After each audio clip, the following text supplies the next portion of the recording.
1 രാജാക്കന്മാർ 5-ാം അധ്യായം. ദേവാലയ നിർമ്മാണത്തിനുള്ള ഒരുക്കം. സോളമനെ പിതാവിൻ്റെ സ്ഥാനത്ത് രാജാവായി അഭിഷേകം ചെയ്തിരിക്കുന്നുവെന്ന് കേട്ട് ടയർ രാജാവായ ഹീരാം അവൻ്റെ അടുത്തേക്ക് ദൂതന്മാരെ അയച്ചു. ഹീരാം എന്നും ദാവീദുമായി മൈത്രിയിലായിരുന്നു. സോളമൻ ഹീരാമിന് ഒരു സന്ദേശമയച്ചു. എൻ്റെ പിതാവായ ദാവീദിന് തൻ്റെ ദൈവമായ കർത്താവിന് ഒരു ആലയം പണിയാൻ കഴിഞ്ഞില്ലെന്ന് നിനക്കറിയാമല്ലോ. ചുറ്റുമുള്ള ശത്രുക്കളെ കർത്താവ് അവനെ കീഴ്പ്പെടുത്തുന്നത് വരെ അവന് തുടർച്ചയായി യുദ്ധം ചെയ്യേണ്ടി വന്നു. എന്നാൽ എനിക്ക് പ്രതിയോഗിയില്ല, ദൗർഭാഗ്യവുമില്ല. എൻ്റെ ദൈവമായ കർത്താവ് എനിക്ക് എല്ലാ തരത്തിലും സമാധാനം നൽകിയിരിക്കുന്നു. എൻ്റെ പിതാവായ ദാവീദിനോട് കർത്താവ് ഇങ്ങനെ അരുളി ചെയ്തിട്ടുണ്ട്: നിനക്ക് പകരം സിംഹാസനത്തിൽ ഞാൻ അവരോധിക്കുന്ന നിൻ്റെ മകൻ എൻ്റെ നാമത്തിന് ഒരു ആലയം പണിയും. അതനുസരിച്ച് എൻ്റെ ദൈവമായ കർത്താവിന് ആലയം നിർമ്മിക്കണമെന്ന് ഞാൻ ഉദ്ദേശിക്കുന്നു. ആകയാൽ ലെബനോനിൽ നിന്ന് എനിക്കായി ദേവദാരു മുറിക്കാൻ ആജ്ഞ നൽകിയാലും എൻ്റെ ജോലിക്കാരും നിൻ്റെ ജോലിക്കാരോട് കൂടെ ഉണ്ടായിരിക്കും.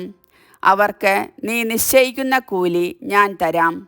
സീദോന്യരെ പോലെ മരം മുറിക്കാൻ പരിചയമുള്ളവർ ഞങ്ങളുടെ ഇടയിൽ ഇല്ലെന്ന് നിനക്കറിയാമല്ലോ.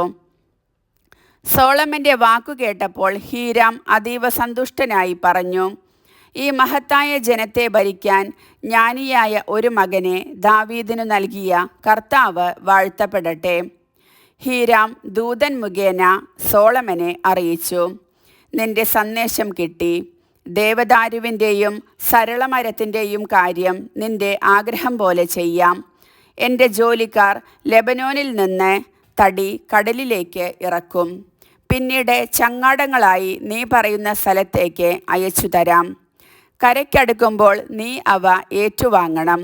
എൻ്റെ കുടുംബത്തിനാവശ്യമായ ഭക്ഷണ സാധനങ്ങൾ നീ നൽകണമെന്ന് ഞാൻ ആഗ്രഹിക്കുന്നു.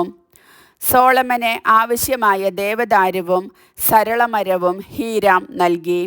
ഹീരാമിൻ്റെ ഗാർഹികാവശ്യങ്ങൾക്കായി സോളമൻ 20,000 കോർ ഗോതമ്പും ആട്ടിയെടുത്ത 20,000 കോർ എണ്ണയും കൊടുത്തു.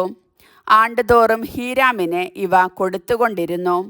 കർത്താവ് വാഗ്ദാനപ്രകാരം സോളമന് ജ്ഞാനം നൽകി. ഹീരാമും സോളമനും സമാധാനത്തിൽ കഴിഞ്ഞുകൂടുകയും ഇരുവരും ഉടമ്പടിയിലേർപ്പെടുകയും ചെയ്തു. സോളമൻ രാജാവ് ഇസ്രായേലിൻ്റെ എല്ലാ ഭാഗത്തും നിന്ന് അടിമവേലയ്ക്ക് ആളെയെടുത്തു. 30,000 പേരാണ് ഇങ്ങനെ തിരഞ്ഞെടുക്കപ്പെട്ടത്. മാസം തോറും 10,000 പേരെ വീതം ലെബനോനിലേക്ക് അയച്ചുകൊണ്ടിരുന്നു. അവർ 1 മാസം ലെബനോനിലാണെങ്കിൽ 2 മാസം തങ്ങളുടെ വീടുകളിലായിരിക്കും. അദോണിറാമിനായിരുന്നു ഇവരുടെ മേൽനോട്ടം. ചുമടെടുക്കാൻ 70,000-ഉം മലയിൽ കല്ലുവെട്ടാൻ 80,000-ഉം ആളുകൾ ഉണ്ടായിരുന്നു. ജോലിക്കാരുടെ മേൽനോട്ടം വഹിച്ചിരുന്ന 3,300 ആളുകൾക്ക് പുറമേ ആയിരുന്നു ഇവർ.